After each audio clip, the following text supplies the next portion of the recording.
అండి మినపప్పుతో మిక్సీలో మినపప్పు పట్టి వడ అయితే వేస్తున్నా. చూసేద్దామండి ఎట్లా చేస్తాను నేను కూడా. ఇదిగో పిండి అయితే పట్టేశాను. ఇప్పుడు గిన్నెలో అయితే వేసేస్తున్నా. ఇదిగోండి ఇలా గిన్నెలో వేసేసి అందులో అయితే అన్నీ వేసేద్దాం. ఏమేమి కావాలో అన్నీ వేసేద్దాం.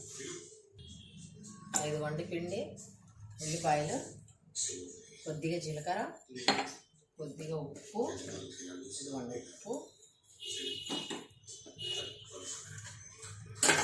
కొద్దిగా సోడా. బురుగురా రావాలంటే సోడా కొద్దిగా వేసుకోవాలి. ఆయిల్ ఏం తాగదు ఎక్కువ. ఓకేనా? కలిపి అన్నీ వేసేసాను. ఇదిగోండి వడకి మొత్తం అయితే కలుపుతున్నా. ఆయిల్ అయితే పెట్టేశాను. ఇంకా ఒక్కోటి వేసేద్దాం. వచ్చేయండి. కొద్ది తీసుకొని ఒక పేపర్కి కవర్కు ఏదో ఒకటి ఇట్లా కానాలి. అంతే, వేడి వేడి వడ రెడీ అయిపోద్ది.